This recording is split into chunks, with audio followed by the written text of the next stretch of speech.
الحمد لله نحمده ونستعينه ونستغفره ونؤمن به ونتوكل عليه ونعوذ بالله من شرور أنفسنا ومن سيئات أعمالنا من يهد الله فهو المهتد ومن يضلل فلا تجد له وليا مرشدا أما بعد فقد قال الله تبارك وتعالى في كلامه المجيد فأعوذ بالله من الشيطان الرجيم بسم الله الرحمن الرحيم قل بفضل الله وبرحمته فبذلك فليفرحوا صدق الله العظيم وصدق رسوله النبي الأمين الكريم ونحن على ذلك من الشاهدين والشاكرين والحمد لله رب العالمين۔ تو ہمیں چاہیے کہ اس جشن میلاد کو ہم جتنا تذکر احتشام کے ساتھ منائیں، جتنا ادب و احترام کے ساتھ منائیں، یہ ہمارے لیے بڑی سعادت کی بات ہے۔ قابل مبارکباد ابتدائی مجلس کل ہند مجلس اتحاد المسلمین تگل کنٹا کہ وہ تمام ذمہ داران، وہ ٹیم کا ایک ایک فرد ابتدا سے لے کے آج تک 37 برس الحمدللہ گزر چکے، اس جشن میلاد کو منعقد کرتے ہوئے کہ اس تگل کنٹا کی ابتدائی مجلس کی ٹیم کا ہر فرد اس جشن میں شامل ہے، جس نے دامے درمے سخنے ہر اعتبار سے اس میں شرکت کی ہے، وہ تمام کا تمام قابل مبارکباد ہیں کہ جو اس جشن کا اہتمام کر رہے ہیں۔ عزیزان محترم، جشن تو بہت ہوتے ہیں، لیکن جو جشن مداومت کے ساتھ کیا جاتا ہے، پابندی کے ساتھ کیا جاتا ہے، ادب و احترام کے ساتھ کیا جاتا ہے، وہ قابل احترام ہوتا ہے اور وہی بارگاہ مصطفی میں قابل قبول ہوتا ہے۔ تو یہ ابتدائی مجلس تگل کنٹا کی ٹیم قابل مبارکباد ہے کہ جس نے پابندی کے ساتھ اس کا اہتمام کیا ہے اور کرتے آ رہے ہیں۔ میں سمجھتا ہوں کہ شاید یہی وجہ ہے کہ یہاں کی ابتدائی مجلس کی اس ٹیم کی اس پابندی کی وجہ سے رب تبارک و تعالی حضور پاک کے صدقے میں انہیں نواز رہا ہے اور ان کے درجات کو بلند کر رہا ہے۔ عزیزان محترم، رب تبارک و تعالی کی ربوبیت ظاہر ہوئی حضور پاک صلی اللہ تعالی علیہ وسلم کے نور کے ذریعے۔ حضور پاک نے فرمایا کہ اللہ نے مجھے پیدا فرمایا اور میرے نور سے ساری کائنات کو پیدا فرمایا، اور یہ وہ نور ہے جس کے ذریعے رب تبارک و تعالیٰ نے کائنات کا ذرہ ذرہ پیدا کیا۔ اب یہ بات ہوتی ہے نا کہ اگر کوئی، میں مثال کے طور پر کہہ رہا ہوں، میرے فرزند یا میرے فرزند کے فرزند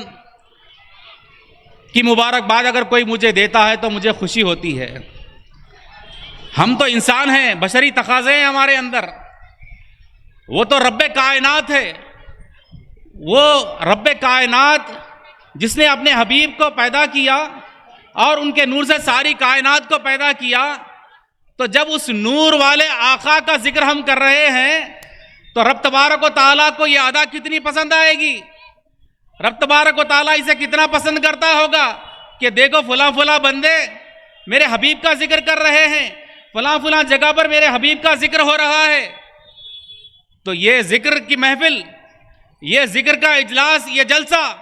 ساری دنیا میں عرفہ والا ہے، اس کا مقام بلند و بالا ہے، اس لیے کہ یہاں نبیوں کے نبی خاتم النبیین کا ذکر ہو رہا ہے، وہ نبی جس کے صدقے میں رب تبارک و تعالیٰ نے کائنات کو پیدا کیا۔ رب تبارک و تعالیٰ فرماتا ہے کہ اے نبی، میں آپ کو پیدا نہ کرتا تو یہ زمینوں کا سامیانہ، زمینوں کا فرش نہ بچھاتا، اگر میں آپ کو پیدا نہ کرتا تو آپ کو آسمانوں کا شامیانہ نہ لگاتا۔ تو یہ ساری کائنات حضور پاک صلی اللہ تعالیٰ علیہ وسلم کے صدقے میں پیدا کی گئی۔ تو ہمیں چاہیے کہ ہم حضور پاک صلی اللہ تعالیٰ علیہ وسلم کا تذکرہ کرتے رہیں، ان کا ذکر کر کے اپنے درجات کی بلندی کا سامان کریں۔ نہ صرف ہم ان کا ذکر کریں، ان کے خصائص کا ذکر کریں، ان کے شمائل کا ذکر کریں، ان کی خوبصورتی کا ذکر کریں، ان کے فضائل کا ذکر کریں، بے مثل حسن و جمال کا ذکر کریں، جو کہ زندہ جاوید معجزہ ہے حضور پاک صلی اللہ تعالیٰ علیہ وسلم کا۔ عزیزان محترم، پہلے میں یہ سمجھتا تھا کہ ہمارے بزرگ آخر ہمارے گھروں میں اتنے محفل میلاد کیوں منعقد کرتے ہیں؟ بچہ اگر گھر میں پیدا ہوتا تو قصیدہ برد شریف کی محفل ہوتی، گھر میں اگر کوئی خوشی ہوتی تو محفل میلاد ہوتی، گھر میں چاہے خوشی کا موقع ہو، شادی ہو، یا یہاں تک کہ رنج و غم کا موقع ہو، تو سرکار کیا ذکر ان کے محاسن بیان کیے جاتے۔ وہ اس لیے کہ ہم یہ سمجھ میں آ رہا ہے کہ ہمارے بزرگوں کا یہ طریقہ ہوتا تھا کہ وہ بچپن سے اپنے بچوں کے ذہنوں میں یہ بات کو ڈالتے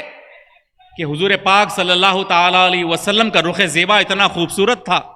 وہ بے مثل و بے مثال تھے، وہ ایسے خوبصورت تھے کہ انہیں کوئی دیکھتا تو بس دیکھتا ہی رہ جاتا۔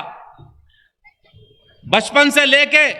بڑے ہونے تک اور مرنے تک آپ کا مسلسل ذکر اس لیے کیا جاتا کہ بچوں کے اور ہمارے دلوں میں ان کا خد و خال بیٹھ جائے، ان کا رخ زیبا ہمارے ذہنوں میں نقش ہو جائے، تاکہ کل کے دن ہم اس دنیا سے گزر جائیں۔ ہر آدمی کو اس دنیا سے گزرنا ہے، جب اس دنیا سے گزرتا ہے تو گزرنے کے بعد، اس دنیا سے جانے کے بعد اس کی پہلی منزل جب وہ قبر میں پہنچتا ہے تو سب سے پہلے اس سے سوال کیا ہوتا ہے کہ من ربک و ما دینک، کہ تیرا رب کون ہے اور تیرا دین کیا ہے؟ پھر اس سے پوچھا جاتا ہے کہ ما کنت تقول فی ھذا الرجل، تو ان کے بارے میں کیا کہتا تھا، اس دنیا میں ان کے بارے میں تو کیا کہا کرتا تھا؟ عزیزان محترم، ہمارے بچوں کو آج ضرورت اس بات کی ہے کہ ہم بچپن سے ان کے دل میں حضور پاک کے نقش و نگار، ان کی خوبصورتی، بے مثال حسن جمال کے قصے انہیں سناتے رہیں، ان کے خد و خال کو ذہن میں بٹھاتے رہیں، تاکہ جب اس قبر میں جب ہماری پہلی منزل ہے، وہاں جاتے ہی سب سے پہلے جب رخ زیبا دکھایا جائے گا تو دیکھتے ہی ہم یہ کہہ سکیں، یہ کہہ گئے کہ یہ بلا شبہ میرے محمد رسول اللہ آقا و مولا ہیں۔ عزیزان محترم، تو ہمیں یہ پتہ چلتا ہے کہ ہمارے بزرگ جو ہر موقع پر، ہر لحظہ حضور پاک کی میلاد، آپ کے حسن و جمال کا تذکرہ اس لیے کیا کرتے تھے کہ وہ نقشہ وہ ہمارے ذہنوں میں بیٹھ جائے، ان کے خد و خال ہمارے ذہنوں میں پیوست ہو جائیں، اور وہ ظاہری حسن و لازوال جوہر رب تبارک و تعالیٰ نے انہیں عطا کیا تھا کہ جو کوئی حضور پاک صلی اللہ تعالیٰ علیہ وسلم کو دور سے دیکھتا پہلی مرتبہ، تو حضور پاک کو پہلی مرتبہ دور سے دیکھنے والا مبہوت ہو جاتا، اس کی عقل گنگ ہو جاتی، اور جو کوئی پہلی مرتبہ قریب سے آ کے حضور پاک کو دیکھتا تو مسحور ہو جاتا تھا، اس پر گویا سحر طاری ہو جاتا تھا۔ حضور پاک کے چہرے زیبا کو دیکھتا تو انتہائی مسحور ہو جاتا تھا۔ تو یہ حضور پاک صلی اللہ تعالیٰ علیہ وسلم کا رخ زیبا، تو ضرورت اس بات کی ہے کہ ہم ہر لمحہ، ہر لحظہ حضور پاک کا تذکرہ کریں، جشن میلاد کو منعقد کرتے رہیں، اور منعقد کرتے ہوئے اپنے بچوں کے ذہنوں میں ان کی تعلیمات کو نقش کریں۔ عزیزان محترم، یہ جلسے منعقد کرنے کا مقصد یہی ہے کہ حضور پاک کی تعلیمات کو عوام تک پہنچایا جائے۔ ان جلسوں کے اور جشن کے انعقاد کا بھی مقصد یہی ہے کہ حضور پاک صلی اللہ تعالیٰ علیہ وسلم کی تعلیمات کو پہنچایا جائے، چاہے وہ جلسے کی شکل ہو، چاہے وہ جلوس کی شکل ہو، چاہے وہ قصیدے کی شکل ہو، چاہے وہ نعت کی شکل ہو، چاہے وہ تقریر کی شکل ہو، چاہے وہ کوئی شکل ہو، ہر انداز سے حضور پاک کا بیان کیا جائے، ان کے رخ زیبا کا ذکر کیا جائے، آپ کی تعلیمات کا ذکر کیا جائے، آپ کے بلند و بالا معجزات کا ذکر کیا جائے، تو اس کے ذریعے ہم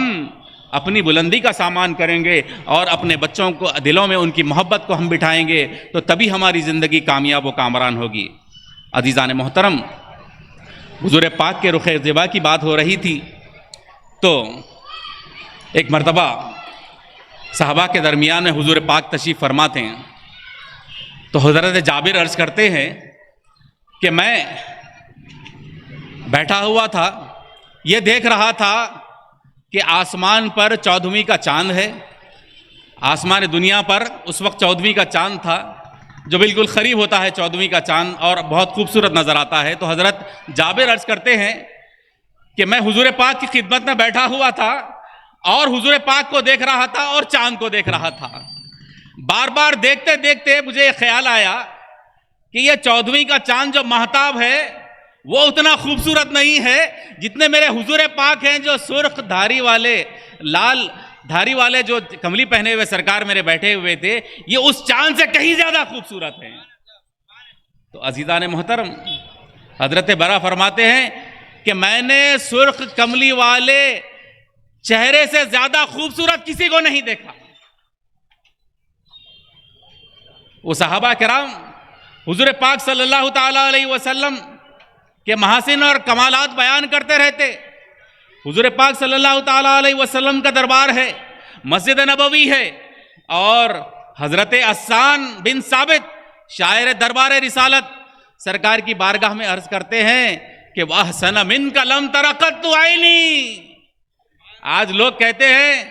کہ آج تم جو میلاد منا رہے ہو، کیا سرکار کے در میں میلاد منایا جاتا؟ کیا یہ صحابہ کی سنت ہے میلاد کو منانا؟ تو سن لو، یقیناً میلاد منانا صحابہ کی سنت ہے. سرکار مسجد نبوی میں تشریف فرما ہے اور حضرت حسان بن ثابت رضی اللہ تعالیٰ عنہ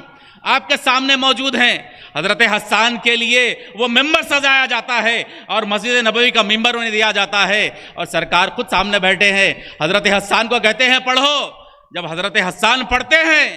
تو سرکار ان کے لیے دعا دیتے ہیں اور کہتے ہیں کہ اللہم ایدہ بروح القدس، کہ اے اللہ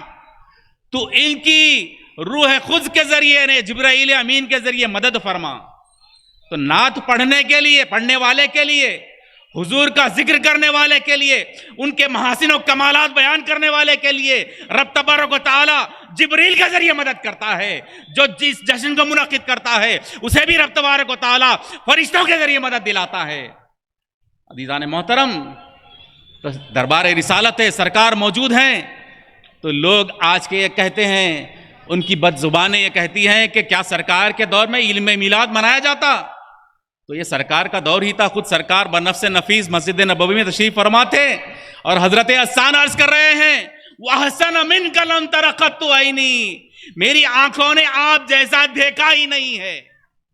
وَأَجْمَلَ مِنْكَ لَمْ تَلِدِ النِّسَاء، کہ آپ جیسا خوبصورت ترین کسی ماں نے پیدا ہی نہیں کیا ہے. یہ شاعر دربار رسالت ہیں، سرکار کی بارگاہ میں خود عرض کر رہے ہیں. پھر کہتے ہیں خلقت مبرأ من کل عیب، رب تبارک و تعالیٰ نے انہیں تمام عیوب سے پاک پیدا فرمایا ہے. کأنک قد خلقت کما تشاء، آپ ایسے پیدا کیے گئے جیسا کہ آپ خود پیدا ہونا چاہتے تھے. یہ دربار رسالت ہے. عزیزان محترم، تو آج ضرورت اس بات کی ہے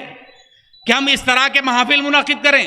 اس طرح کی مجالس منعقد کریں. حضور پاک کی تعلیمات، ان کے محاسن، ان کے شمائل، ان کے خصائل ہمارے بچوں کے سینوں میں ایسے نقش کریں کہ اگر کوئی پوچھے کہ حضور کیسے تھے تو بچہ فوری بول اٹھے کہ یہ میرے حضور ایسے تھے. تو ان جلسوں کا مقصد، ان جلوسوں کا مقصد، ان محافل کا مقصد یہی ہونا چاہیے کہ حضور پاک کی تعلیمات کو آپ کے شمائل و خصائل کو بیان کے ذریعے ہونا چاہیے. اگر اس بیچ میں اگر کوئی کمیاں اگر رہ جاتی ہیں، کچھ نقائص رہ جاتے ہیں، تو ہم دعا کرتے ہیں کہ مولا اپنے فضل سے اسے دور کر دے. لیکن آج المیہ اس بات کا ہے کہ لوگوں کو ان اتنے اچھے محافل میں، اتنے اچھے جلسوں میں، اتنے اچھے جلوسوں میں اچھی چیزیں نظر نہیں آتی، بلکہ انہیں کمیاں اور نقائص ہی نظر آتی ہیں. تو کسی کہنے والے نے کہا کہ جس کی نظر جیسی ویسا نظر آتا ہے. ضرورت اس بات کی ہے کہ اچھائی پر نظر کی جائے، برائی پہ بارے میں صرف نظر کیا جائے. تو عزیزان محترم، کہ حضور پاک صلی اللہ تعالیٰ علیہ وسلم کی ذات عرفہ و اعلیٰ، ہم ان کا اگر تذکرہ کرتے رہیں تو ہماری زندگیاں ختم ہو جائیں، لیکن وہ تذکرہ کبھی ختم نہیں ہوگا جن کا تذکرہ قرآن پاک میں موجود ہے. الف سے لے کر الحمد سے لے کے والناس تک رب تبارک و تعالیٰ نے قرآن میں حضور پاک کی نعت بیان کی ہے. اور حضور پاک صلی اللہ تعالیٰ علیہ وسلم کی نعت